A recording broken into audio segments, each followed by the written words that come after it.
A paz de Cristo, irmãos. Estamos dando início a mais um vídeo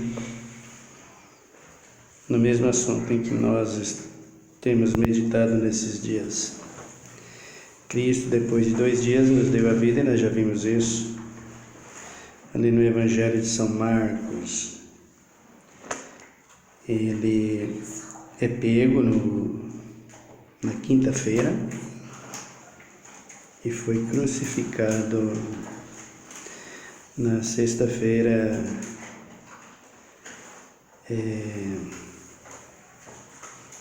às 9 da manhã, vindo a morrer às 15 horas. E depois das 17 horas foi levado ao sepulcro, para que se cumprisse a profecia do profeta Oséias: depois de 2 dias, ele nos daria vida. A verdade, a perseguição começou desde a madrugada da quarta-feira, no início da noite de quarta-feira, da noite de quinta-feira. No início da noite de quinta-feira, ele já começou a ser perseguido, porque a noite de quinta-feira começa no fim do dia de quarta-feira. Então, quando o sol se pôs às 18 horas, por aí, na noite de quarta-feira, começava a noite de quinta-feira. E a noite da quinta-feira, ela vai até às 6 da manhã, onde inicia o dia de quinta-feira. Mas, nos dias de hoje não são assim. Nos dias de hoje, a noite inicia num dia e termina na madrugada do outro dia. Não existe noite, na verdade, do jeito que está hoje aí os ensinamentos, os calendários e a formação que está aí. Mas noites são 12 horas. E cada noite antecede o dia seguinte, né? O dia, nós sabemos disso. Então, vamos continuar. Eu quero que você se inscreva no canal e nos ajude aí, por favor. Deixe o seu like, o seu joinha, comente conosco aí sobre a palavra. Nós precisamos continuar pregando o Evangelho. Amém? Vamos dar início no Evangelho de João, no capítulo de número 19, no versículo 17. Nos diz assim: então os soldados tomaram Jesus, ele próprio, levando a sua cruz. Saiu para o lugar chamado Caveira, que em hebraico se chama Gólgota, onde o crucificaram. E com ele outros 2, um de cada lado, e Jesus no meio. Pilatos mandou escrever um título e o fez pregar na cruz. Nele estava escrito: Jesus de Nazaré, o Rei dos Judeus. Muitos dos judeus leram este título, pois o lugar onde Jesus fora crucificado era próximo da cidade, e estava escrito em hebraico, latim e grego. Disseram os principais sacerdotes dos judeus a Pilatos: não se escreva o Rei dos Judeus, mas que ele diz: sou o Rei dos Judeus. Respondeu-lhes Pilatos: o que escrevi, escrevi. Tendo os soldados crucificado a Jesus, tomaram as suas vestes e dividiram-nas em 4 partes, um para cada lado. Tomaram também a túnica, que era sem costura, toda tecida, numa só peça, de alto a baixo. Disseram uns aos outros: não a rasgamos, mas lançamos sorte sobre ela para ver de quem será isto. Aconteceu para que se cumprisse a Escritura: dividiram entre si as minhas vestes, e sobre a minha túnica lançaram sorte. Foi o que fizeram os soldados. Junto à cruz de Jesus estava sua mãe, a irmã dela, e Maria, mulher de Cleopas, e Maria Madalena. Vendo Jesus ali a sua mãe, que o discípulo a quem ele amava estava presente, disse à sua mãe: Mulher, eis aí o teu filho. Depois disse aos discípulos: Eis aí a tua mãe. Dessa hora em diante, o discípulo a recebeu em sua casa. Mais tarde, sabendo Jesus que tudo estava consumado e para que a Escritura se cumprisse, disse: Tenho sede. Estava ali um vaso cheio de vinagre. Embeberam de vinagre uma esponja, colocaram-na numa vara de isope e chegaram-na à sua boca. Quando Jesus recebeu o vinagre, disse: Está consumado. E, inclinando a cabeça, entregou o Espírito. Como era o dia da preparação, os judeus, para que os corpos não ficassem na cruz durante o sábado, porque esse sábado era um grande dia, rogaram a Pilatos que lhes quebrassem as pernas e fossem tirados. Foram os soldados e quebraram as pernas do primeiro e do outro, que com ele fora crucificado. Mas, chegando-se a Jesus e vendo-o já morto, não lhes quebraram as pernas. Contudo, um dos soldados traspassou-lhes o lado com uma lança, e imediatamente saiu sangue e água. Aquele que o viu testificou, e o seu testemunho é verdadeiro. Ele sabe que é verdadeiro e que diz para que também vós o creais. Estas coisas aconteceram para que se cumprisse a Escritura: de nenhum dos seus ossos será quebrado. E como diz a outra Escritura, olharão para aquele a quem traspassaram. Muito bem, queridos. Nós temos aqui a prova de que Jesus foi realmente crucificado e de que Jesus foi morto. Mas nós temos também a prova de que Jesus ressuscitou e que está vivo e na glória eterna, ao lado do Pai, à direita do Pai, e cuidando de todos nós, cuidando da sua igreja, do seu povo. Você imagina o carinho que Deus tem pela sua igreja, que Jesus tem pela sua igreja? Capaz de passar por tudo isso, de morrer pela sua igreja, de entregar a sua vida pela sua igreja, de suportar a cruz, esse vinagre aqui, que é uma das coisas mais forte no que diz respeito à humilhação e sofrimento. Aquilo que nós iríamos passar e podemos passar se não nos arrependermos. Porque pecados e blasfêmias são perdoados, mas se houver tempo de perdão e arrependimento. Se não se arrepende e não pede perdão a Cristo, isso é condenação. Então nós não podemos nos iludir que tudo que nós façamos ou que nós fazemos haverá perdão. Haverá perdão com condição. E qual é a condição? Primeira coisa, a confissão diante de Jesus. Os que confessam e deixam alcançam misericórdia, é o que diz Provérbios 28:13. Se você confessa e deixa, você encontra misericórdia. Mas perdão em Cristo Jesus, sem confissão, não dá para ser perdoado. e confissão a Cristo. Não adianta se confessar o padre, confessar o pastor, confessar a bispa, confessar o presbítero, o missionário. Não adianta confessar ninguém desses. Você pode confessar eles, mas não há perdão de pecado.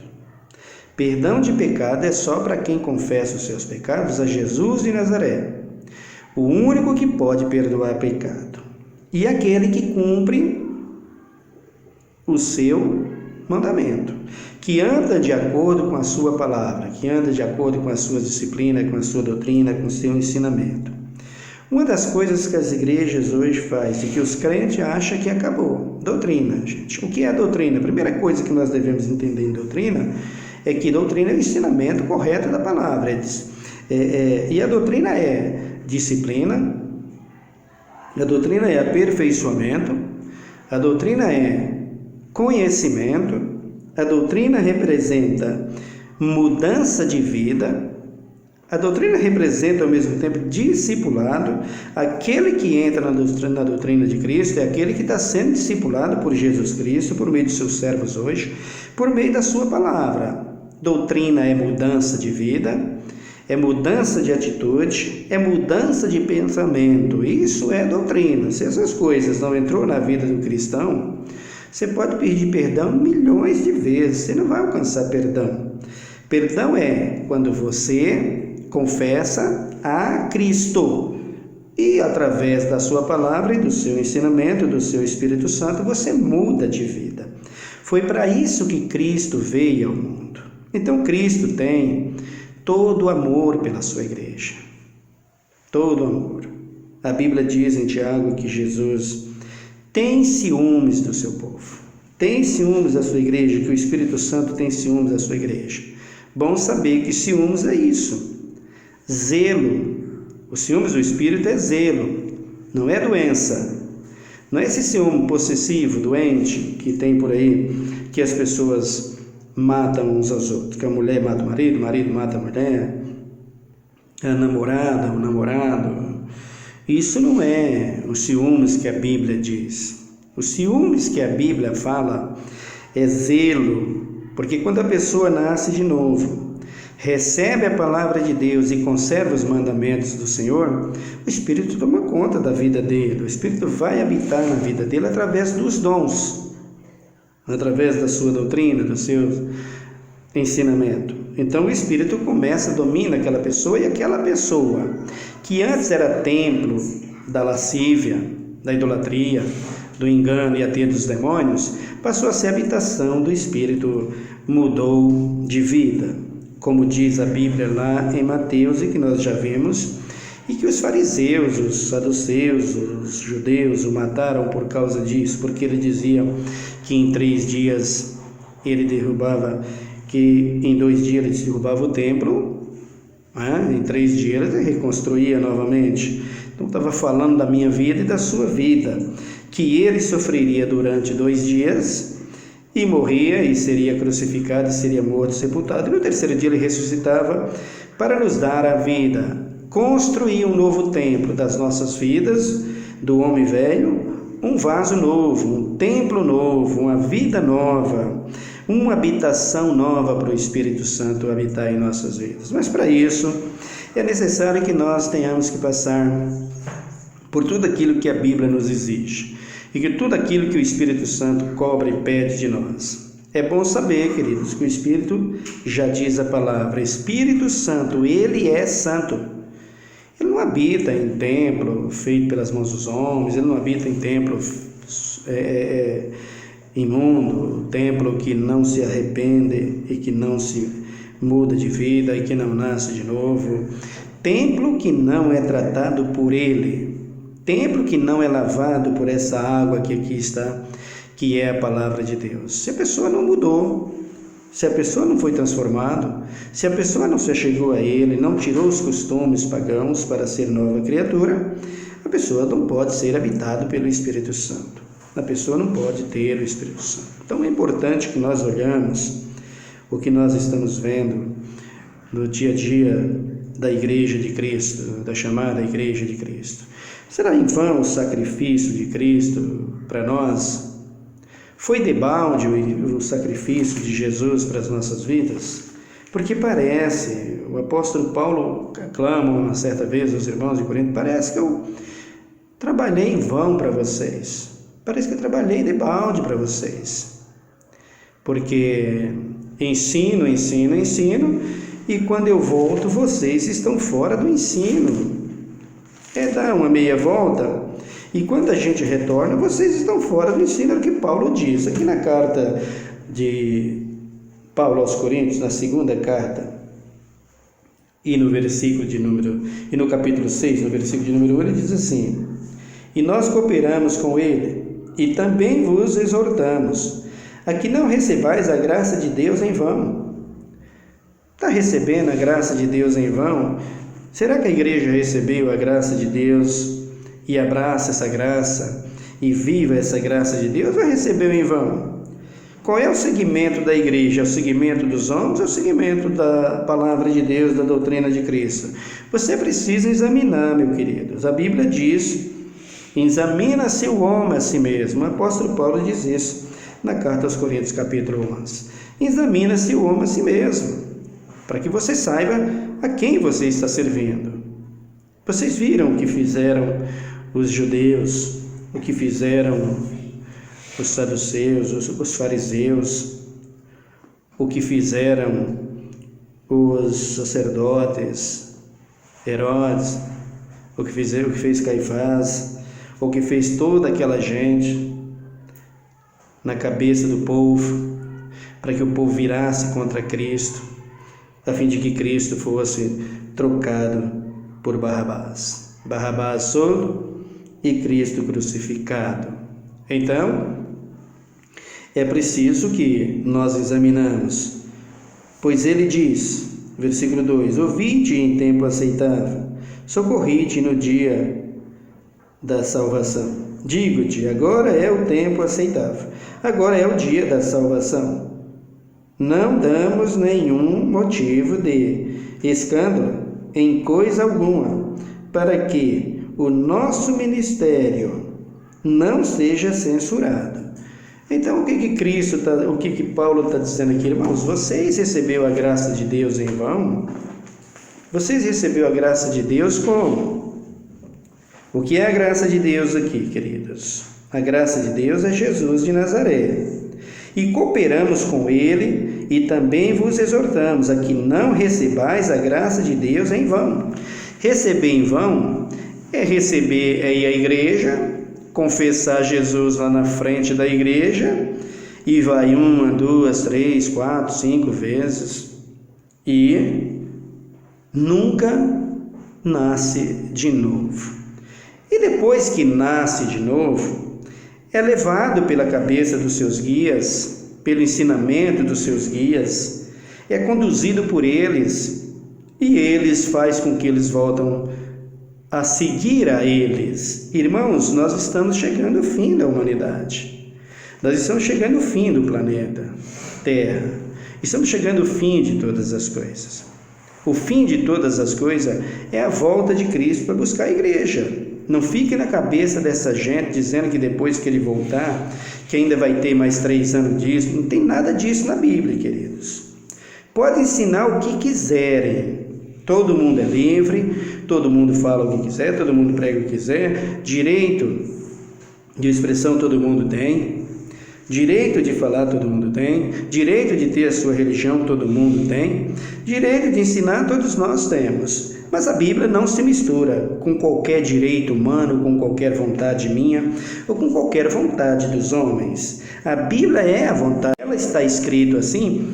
Pode ter escrevido 500 mil livros aí, quem quer que seja, pode ter juntado os maiores escritores do mundo, os maiores cientistas, os maiores teólogos do mundo, pode ter feito o que quiser. O que manda é a palavra de Deus, independente de qualquer coisa. E na palavra de Deus não existe espaço para que Cristo venha e pegue a igreja às escondidas e depois deixe um povo aí para depois sofrer as perseguições do anticristo. Isso não existe. Isso não existe. O último estágio da igreja, da humanidade, de todos os seres que vivem sobre a terra e do planeta Terra é a igreja na terra. Quando Cristo bradar nas nuvens, a voz do arcanjo de Deus, como diz Paulo em Tessalonicenses, quando esse arcanjo de Deus, que é Jesus de Nazaré e não tem outro, quando ele bradar nas nuvens e chamar a sua igreja, com aqueles que morreram com ele e foi ressuscitado, antes dele vir, minutos antes dele vir, ele vai ressuscitar os seus e transformar, não é reformar. Cristo não reforma, Cristo transforma. Cristo não morreu para reformar ninguém, Cristo morreu para transformar o pecador em uma nova criatura. Então, quando ele voltar para fazer isso e transformar aqueles que ficarem, que vai ser muito pouco, de acordo com a palavra de Deus, pode ser 8, pode ser 2, ou pode ser 3, né? Pode ser 3, como foi Ló. Ele deu o exemplo de Ló e a sua mulher e as suas 2 filhas. Então pode ser 3, que naquele dia será arrebatado, que será transformado, será tirado um corpo abatido para ficar com um corpo glorioso, como foi o Elias e como foi o Enoque, e os demais, como foi Moisés, que morreu e recebeu um corpo glorioso naquele dia. Então vai levantar uma multidão? Vai, porque desde que Adão começou a gerar, tem gente que morreu salvo, e esses estão embaixo no pó da terra dormindo, esperando Cristo voltar para arrebatar a sua igreja, para ele levar para morar com ele. Isso vai dar-se no dia que ele voltar a buscar a sua igreja. Então, esse tempo está se cumprindo. Já chegou. Já chegou. Nós estamos vendo os acontecimentos aí. Cristo voltará para buscar a sua igreja já. Em breve. Esse já que eu digo não é amanhã, depois, ninguém sabe dia, ninguém sabe a hora. Mas de acordo com as profecias, não pensa que vai ser amanhã, depois não, viu, querido? Essa ideia de que está num avião, o avião cai, leva e vai, isso é tudo basófia, é tudo lorota, esquece isso. Cristo é perfeito. Hoje, ontem, hoje, sempre e serás eternamente. Ele voltará para buscar a sua igreja, os sinais estão aqui. Então é bom que você, como igreja, olha para todos os acontecimentos. E para a sua vida, o espelho é olhar a cruz de Cristo. Olha o que ele passou pela sua igreja. Olha o que ele fez pela sua igreja. Morreu pelo seu povo. Deu a sua vida. Para quê? Para que uma igreja ficasse jogada na terra, à mercê de todas as coisas, se misturando com tudo, queridos. Isso não, irmãos. Isso não. Sem medo de errar. A igreja de Cristo é a igreja, ela é o centro da verdade, o ponto máximo da certeza e da verdade de todas as coisas na terra. A igreja de Cristo não se mistura com tanta coisa que está por aí. Por quê? Porque não tem nenhuma oportunidade, uma chance para isso. A igreja de Cristo ela tem que ser o espelho para a humanidade no que diz respeito à verdade, no que diz respeito à justiça, no que diz respeito ao amor, no que diz respeito ao conhecimento de Deus, no conhecimento da palavra. A igreja de Cristo é essa posição, tem essa posição na terra. Então, quando nós vemos aí a igreja de Cristo, dizendo ser igreja de Cristo envolvido com um monte de coisa, você entra na igreja, você até fica triste, às vezes até tem a palavra, prega, mas dificilmente você vê as pregações, o ensinamento sobre a disciplina do cristão. Cristão indisciplinado não vai morar com Deus no céu. Não tem conversa, queridos. Não tem conversa. Eu não posso dizer que sim. Não tem jeito. E tenha cuidado, porque Paulo está dizendo lá, hoje é o dia da salvação. Você não sabe que hora que você vai morrer. Tem gente aí que está tomando conta da vida das pessoas, né? Dia desse eu estava vendo aí uma reportagem, um ministro dizendo que o povo brasileiro está mal acostumado, está querendo viver demais, está querendo viver até 80 anos, já está querendo mandar em Cristo, já está querendo ser o dono da vida, já está querendo dominar, já não quer que as pessoas cheguem aos 80. Por quê? porque não quer pagar para as pessoas, para os pobres aposentados, para os pobres trabalhadores, o que é devido, o que faz jus ao seu salário, só por isso, como se o dinheiro dos aposentados viesse deles, né? Não, querido, quem manda na vida não é você, quem manda na vida é Deus. Mas ninguém quer morrer, né? Ninguém quer morrer. Para os outros morrer, qualquer um diz que morrer ele, né? Mas ninguém quer falar, eu morro então. Essa é a realidade, assim está, e é assim que nós vemos. Acredita que Deus se mistura com tudo e que Cristo está envolvido com tudo isso? De jeito nenhum, querido. Abra a tua Bíblia aí no capítulo de número 4 da carta de Paulo aos Filipenses. A carta de Paulo aos Filipenses, no capítulo de número 4. Acompanhe comigo aqui, por favor. Filipenses 4, do versículo de número 4 para frente. Rogai-vos sempre, regozijai-vos sempre no Senhor. Outra vez digo, regozijai-vos. Seja a vossa moderação conhecida de todos os homens. Perto está o Senhor. Não andeis ansiosos por coisa alguma, mas em tudo, pela oração, pela súplica, com ações de graça. Sejam as vossas petições conhecidas diante de Deus. E a paz de Deus, que excede todo o entendimento, guardará os vossos corações e as vossas mentes em Cristo Jesus. Estão vendo, irmãos? E a paz de Deus, que excede todo entendimento, guardará as vossas mentes e os vossos corações em Cristo Jesus. Ele diz no versículo número 8, quanto ao mais, irmãos, tudo o que é verdadeiro, tudo o que é honesto, tudo o que é justo, tudo o que é puro, tudo o que é amável, tudo o que é de boa fama, se há uma virtude e se há algum louvor, nisso pensai. O que aprendestes, recebestes e ouviste de mim, e em mim vistes, isso fazei, e o Deus de paz será convosco. Então Paulo está dizendo aqui, sobre tudo que é justo, tudo que é honesto, tudo que é puro, tudo que é verdadeiro, isso tem louvor a Deus. Agora, tudo aquilo que é contrário, tem louvor algum? Tem louvor em alguma coisa? Ele disse aqui, sede meus imitadores, que ele está dizendo aqui, e o Deus de paz será convosco, se você fizer como ele fez. Ninguém quer imitar o apóstolo Paulo, né? Antes diminuir é mais fácil do que imitá-lo. Ninguém quer. Nós aproveitamos, as pessoas pregadores aproveitam do ensinamento que eles dão proveito. Paulo fala muito sobre oferta, e isso nós pregamos. Paulo fala muito sobre salvação, e isso nós pregamos e devemos pregar. Mas salvação, oferta, essas coisas vêm para o crente que ele estiver em Cristo. Olha aqui, não andeis ansiosa por nada. A igreja está ansiosa por quê? A igreja está preocupada com o quê? Qual é a preocupação da igreja? Em orar a Deus e buscar a presença de Deus para socorro dos mais necessitados e para socorro daqueles que não conhecem o Evangelho e que não estavam salvos em Cristo Jesus?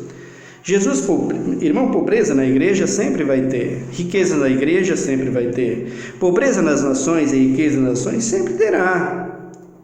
Mas nós precisamos entrar pelas portas da vida, pela porta da salvação, que é Jesus Cristo, e fugir de determinadas coisas. A igreja de Deus não pode se misturar com isso.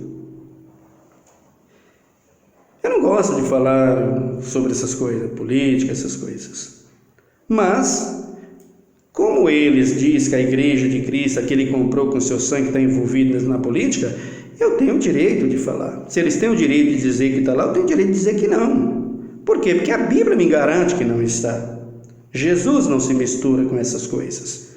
Jesus morreu para salvar um povo, não para liderar uma guerra violenta como está hoje aí. O que é política hoje? Política hoje é mais pontos de violência do que mesmo de salvação.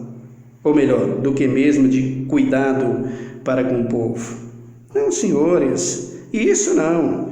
Você, irmão, como igreja, vê Cristo usando de violência no seu sofrimento. Todos perseguiram a ele. Dá uma olhada comigo nas perseguições de Cristo, o que Herodes fez para com Cristo. É o livro de São Lucas. São Lucas, abram comigo. Vou te mostrar algo aqui.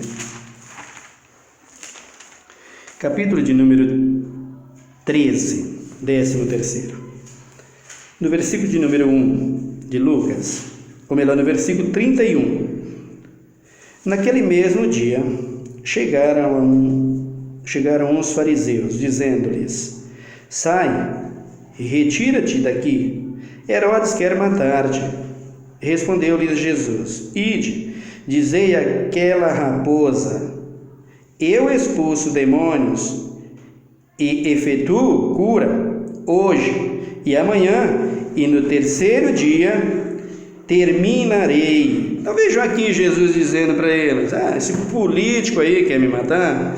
Irmãos, os políticos daquela época que crucificaram Jesus e que mataram Jesus, não teve nenhum afeto, nenhum carinho por eles. Vocês acreditam que eu posso hoje, eu tenho que confiar hoje que a igreja está envolvida com política? Não, queridos, o que Deus quer dos políticos é que eles se arrependam como todo mundo. Mas arrepender do que? Alguém pode perguntar. Existe alguém perfeito? São todos perfeitos, não comete erro nem pecado? Se não comete erro nem pecado, então não precisa se arrepender. Continua assim, né? Mas se são pecadores, o que Cristo espera de todos eles é que se arrependam. Portanto, Cristo não se mistura com essas coisas. Então, igreja, deixa a política. Deixa os políticos, vai orar por eles, vai interceder por eles, vai buscar por eles, são gente amada de Deus e que precisa de salvação. Agora, você, igreja, você não pode se misturar com isso. Olha como Jesus chamava Herodes aqui: você é uma raposa traiçoeira, raposa que quer devorar, raposa que quer matar. Você sabe quais são as atitudes da raposa? Não vou falar aqui que não vai dar tempo, mas falaremos. Você vê qual é a atitude da raposa: ladrona, esperta e sagaz para pegar o que não é dela. Então era isso que parecia, era isso que representava Herodes. Jesus disse: ele não vai me matar, eu vou morrer sim, mas é no terceiro, mas vou primeiro expulsar demônio, primeiro eu vou fazer milagre, primeiro eu vou fazer as curas, primeiro eu vou cumprir o meu papel e o que eu vim fazer aqui. Depois disso eu me entregarei, e aí eu morrerei, e ao terceiro dia eu ressuscitarei. Quem sabe ele, o próprio Herodes, se arrependesse, poderia encontrar salvação em Cristo, porque para todos só existe essa saída. Então, queridos, a igreja de Cristo não se mistura com essas coisas, sem medo de errar, sem medo de errar. Jesus disse que não é por força nem por violência, mas pelo seu Espírito. Então nós temos aí a política, a eleição pela frente, e nós vemos agora na eleição, oferece tudo, né? Oferece até baixa gasolina, baixa petróleo, baixa os combustíveis, baixa uma série de coisas. E depois, como vai ser? Como vai ser? Dia desses, eu estava olhando aí nos debates dos candidatos. Política é fundamental, é importante, viu? E precisa ter alguém para cuidar. Por isso que nós devemos votar e escolher alguém. Não adianta escolher dizendo que é crente em Cristo. Não é, queridos, não mistura. Cristo não mistura com isso. Pode ter a sua religião, é o direito de todos, mas crente em Cristo Jesus, daquela igreja que Cristo comprou com seu sangue, não, de jeito nenhum, sem medo de errar. Então, eu estava vendo os discursos dos candidatos. Eu busquei discurso de candidatos lá do final dos anos 80, começo dos anos 80. Estava olhando os discursos que eles faziam, as promessas que eles faziam, e comecei a analisar as promessas que estão sendo feitas agora. Queridos, o discurso é o mesmo. Todos falam a mesma coisa. E promete, e continua essa destruição. E continua tudo isso. O líder precisa saber, aquele que quer governar, ele precisa saber que é Deus quem elege os homens. Mesmo a igreja, é Deus quem elege. Nabucodonosor, Deus chamava ele de Nabucodonosor, meu servo, ele escolheu. Então Deus permite que eles sejam escolhidos. Mas em primeiro lugar precisa ter amor pela pátria. Ele precisa ter amor pelo seu povo. Ele precisa ter raízes nisso. E como é que está a nossa pátria? Cada dia que passa vai ficando pior. A devastação que está, a destruição que está, um que entra, fala, vou fazer isso, e você não vê mudança. Hoje você vê as pessoas, eu vou dar uma Bolsa Família, vou fazer isso, vou fazer aquilo. Coitado do povo, né? Está precisando, gente. Está morrendo de fome. Mas por quê? Porque a fome foi implantada por causa da desonestidade e da desobediência do passado. E não tem como, eles não querem mudar. Se eles quisessem mudar, eles investiam, como Cristo investiu a sua vida nos seus apóstolos, no seu evangelho, para que o povo pudesse ser salvo, e o investimento está até hoje. Cristo é um grande investidor em tudo, a fim de que as pessoas sejam salvas, só não no pecado e na violência. As pessoas hoje se matam pelo seu partido, faz isso, faz aquilo, por direita, por esquerda. Esquece isso, queridos. Deus não se mistura com isso. Deus não se mistura com isso. Você está achando que Deus vai atrás dessas coisas? Deus não vai atrás dessas coisas. Deus não se mistura com essas coisas. O sangue de Cristo foi derramado para perdão de todos os pecados de todos os homens. Jamais Cristo vai apoiar essas coisas. Não. Você vê que o que precisa se fazer, nós não devemos fazer. Eles oferecem aí uma cesta básica, a fim de quê? Irmão, veja um exemplo. Eu vou te dar um exemplo. Se dentro da nossa nação, nós somos hoje mais de 210 milhões de habitantes, se dentro dessa nação, desses 210 milhões de habitantes tem 20 milhões que precisam de um Bolsa Família, não que eu seja contra, tem que haver, mas tem que haver isso lá, né, em pontos reais. Por exemplo, é necessitado mesmo, não pode haver.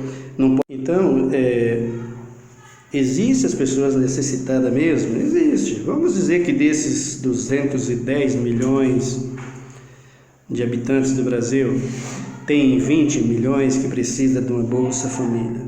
Deixa eu te dar um exemplo.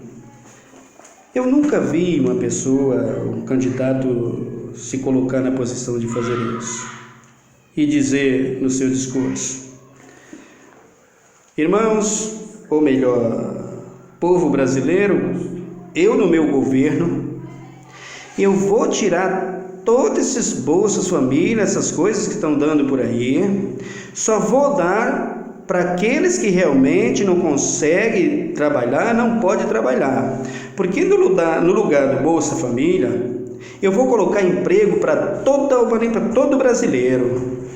Aquele que ganha R$400, R$600 de uma Bolsa Família, ele vai passar a ganhar R$3.000, R$3.500.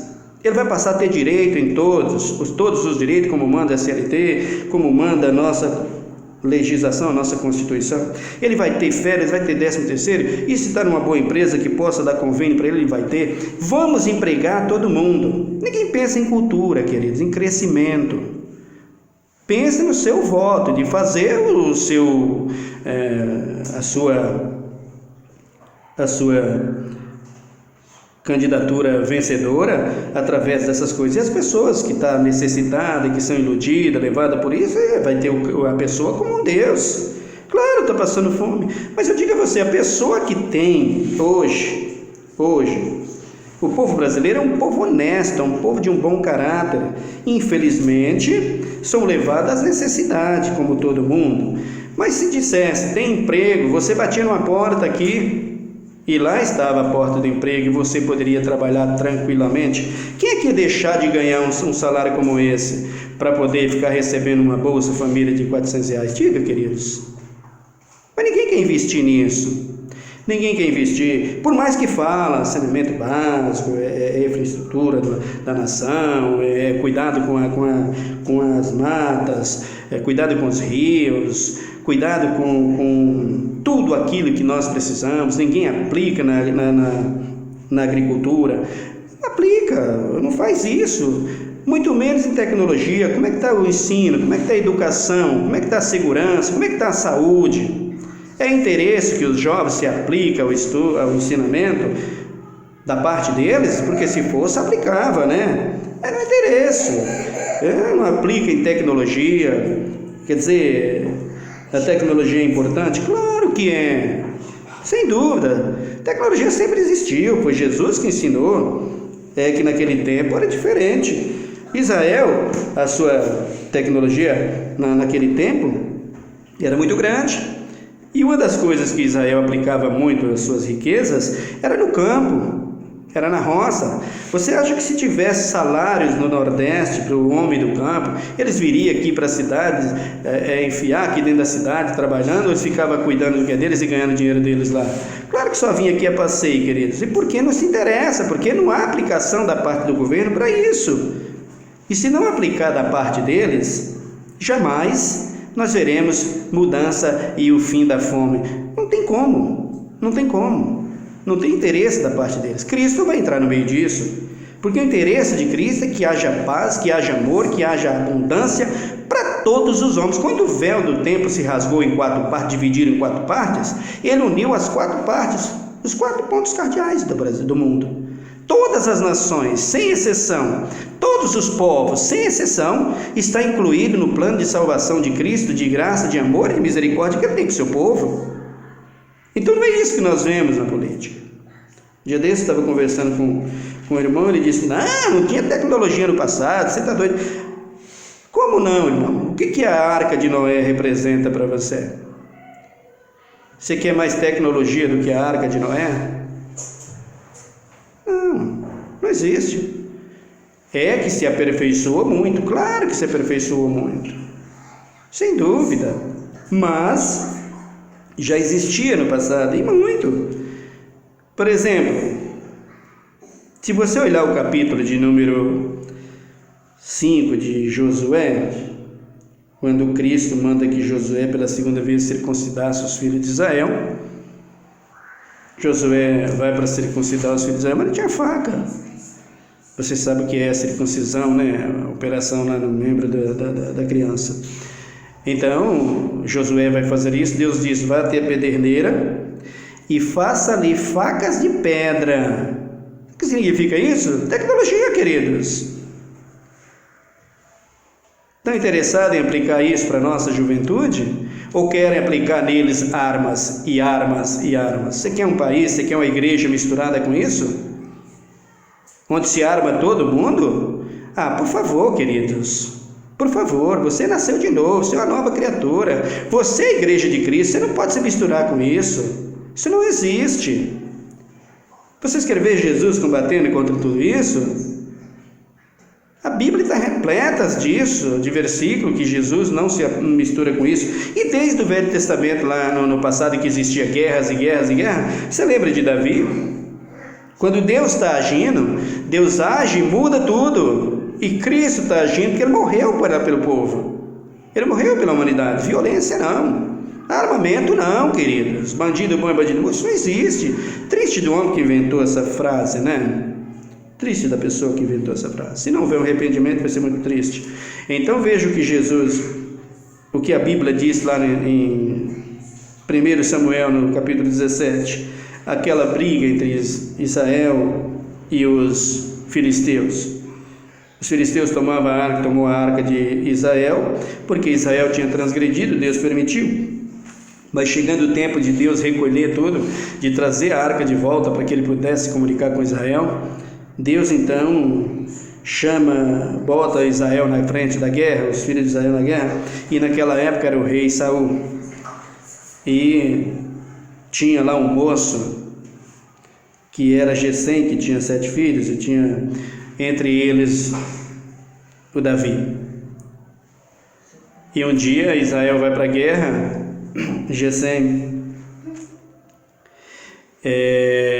manda ver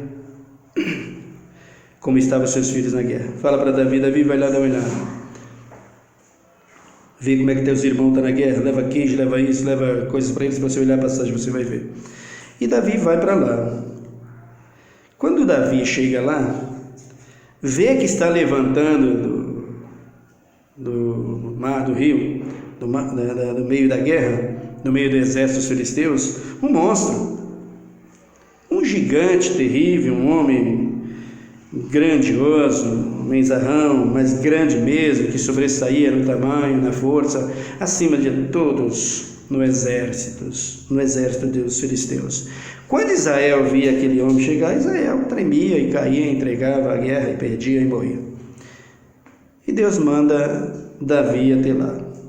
Davi cuidava das ovelhas do seu pai, e ele, quando chega lá diante do gigante, diante de Saul, o rei, se apresenta e disse: o rei tinha feito promessa que matasse. Estou falando por cima porque você pode estudar o texto e olhar com detalhe. Então Davi disse: o que vai acontecer se esse gigante matar esse gigante? O rei vai fazer isso, dar a sua filha, e ele vai ser coberto de bens e livre de impostos. A igreja paga impostos, querido, é um dever. Isso é o dever do cristão. Vocês lembram que Jesus estava com seus apóstolos, de repente veio os fariseus, os escribas ali, e cobrando os impostos, vai até Pedro e fala: Pedro, o mestre paga tributo? Pedro diz: claro, sem saber, não tinha nem consultado a Jesus. Corre para Jesus, chega lá: mestre, paga tributo? Jesus diz: claro, Pedro, é lícito. Vai lá no mar. Pedro disse: mas eu não tenho dinheiro, né? Jesus: eu também não tenho não, mas vai lá no mar, lança um anzol, pega um peixe lá e traz o dinheiro. E Pedro vai, lança um anzol, traz o dinheiro, chega e paga o tributo para ele e para Jesus e para todos. Dever e obrigação. A igreja tem que andar em retidão. A igreja não pode andar escorada em nada. A igreja é ponto principal de honra. Paulo diz que ela estende baluarte da verdade. Ela tem que cumprir toda a meta. Ela não pode se misturar com determinadas coisas. Então, Pedro paga o tributo. E Davi aqui vai até o rei e pergunta: o que o rei vai fazer? Vai fazer tudo isso. Ele vai cobrir de bens, vai ausentar dos impostos. Davi disse: tá bom, eu vou lutar contra ele. Eu vou mostrar para esse incircunciso filisteus que Cristo vence, que Deus salva o seu povo, não com espada nem com lanças, mas com poder. Quando Davi se coloca na brecha para fazer isso, os soldados vão até o rei e falam para o rei: tem um rapaz aí querendo lutar contra o gigante. Apresenta Davi ao rei Saul.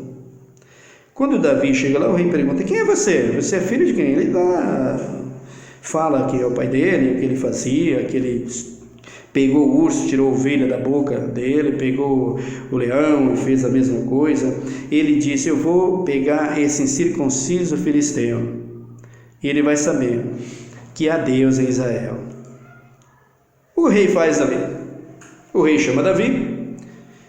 No capítulo 17, no versículo 38, você pode ver isso lá de Samuel.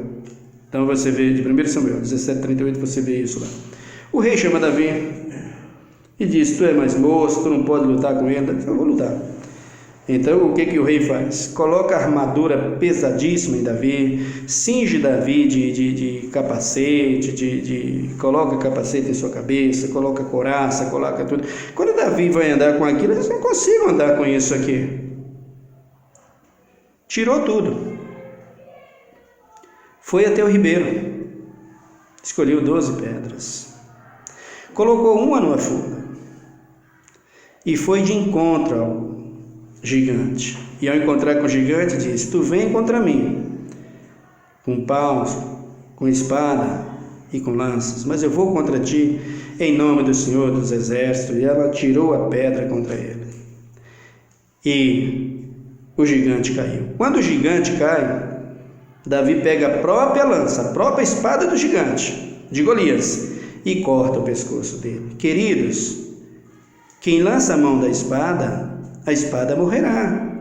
É bom você ter cuidado com o que você está fazendo dentro da igreja, apoiando tudo isso. Isso não existe. Armas não, isso não. Ensina os nossos jovens, vamos dar oportunidade dos nossos jovens de se aplicar na tecnologia, no ensino, na sabedoria, no conhecimento, né? Aplicar ao estudo, aplicar a tantas áreas importantes da nossa nação, tantas coisas da nossa nação. Para isso nós temos aí uma grande democracia, que se Deus quiser, em nome de Jesus, ela vai continuar, porque é importante. Violência não, queridos, isso não. Então, quando você for escolher seu candidato, quando ele for fazer o discurso, você olha o discurso que ele está fazendo, o que ele promete.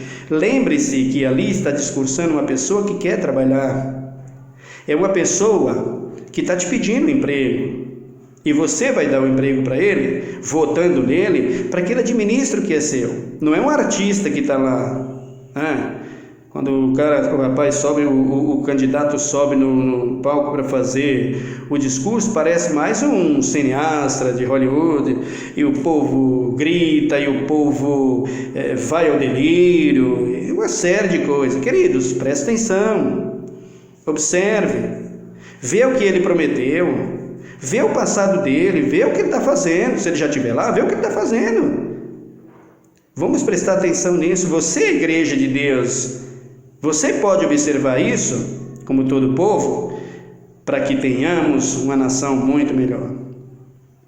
Mas vai parar, fulano de tal vai fechar a igreja, não vai deixar a igreja ler Bíblia, não vai deixar nada. Estou orando para que chegue logo esse tempo. De quê? De proibir os cultos, de proibir a leitura da palavra. Claro, tem que chegar esse tempo. Precisamos saber quem é e quem não é, queridos. Isso é profético, isso tem que acontecer. O profeta Oséias disse, o Amós disse, que viria tempos em que os jovens correriam para todo lado buscando a palavra de Deus, não achariam, morreriam de fome e de sede de ouvir as palavras do Senhor e não encontrariam. Isso é profético, isso tem que acontecer.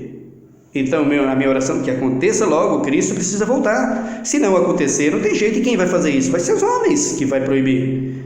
E você vai estar aqui, a não ser que você seja transformado em um Enoque ou em um Elias, esteja na posição de Moisés, e assim você vai embora antes. Fora disso não tem jeito, você vai estar aqui sim, para presenciar todas essas coisas. Então, queridos, vamos buscar a verdade em Cristo Jesus.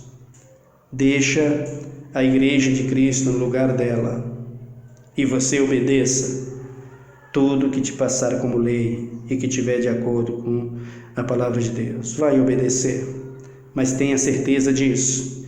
A igreja de Cristo não se mistura com essas coisas. Amém? Que Deus te abençoe e ora comigo nesse momento. Senhor nosso Deus, nosso Pai, muito obrigado por tudo. O teu Filho Jesus morreu para nos dar vida.